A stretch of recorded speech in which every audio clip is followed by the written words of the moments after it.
The attack occurred at lunchtime.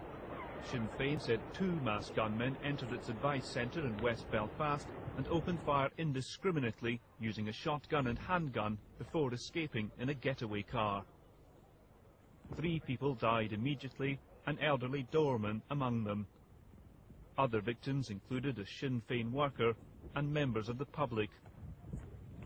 The centre in the heavily fortified Falls Road area was fitted with surveillance cameras because of fears of loyalist attacks.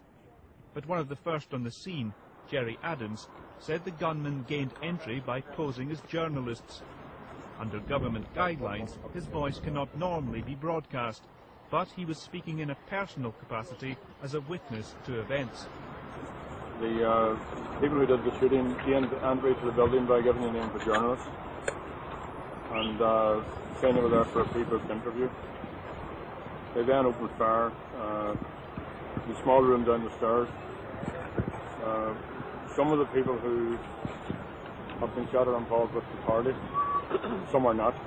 Some were there just seeking advice.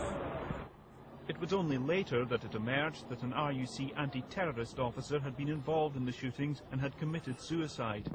His body was discovered in this car, believed to be the getaway vehicle, at Lochneath west of Belfast. The shotgun he used to kill himself lay nearby. Security sources said that after carrying out the attack at the Sinn Féin centre, the officer telephoned colleagues from a bar and admitted the slaughter. The RUC said he'd been suspended last night after firing shots over the grave of a colleague killed in a domestic shooting. His revolver was confiscated and he was ordered to attend a medical examination at lunchtime but failed to appear.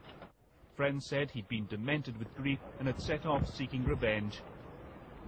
Tonight there's still confusion over whether he acted alone. As it happened, the shootings coincided with the first public visit to Belfast by an Irish president, Mary Robinson. As she toured the city, reports of the killings reached her and she gave this reaction. I've only just heard the news and I am obviously very distressed by it and very distressed by any death by violence.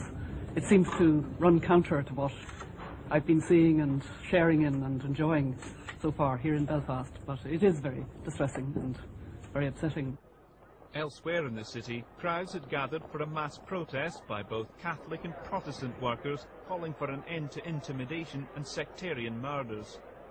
Several thousand massing in the city centre demanded an end to the violence which, unbeknown to them, was occurring just a few streets away.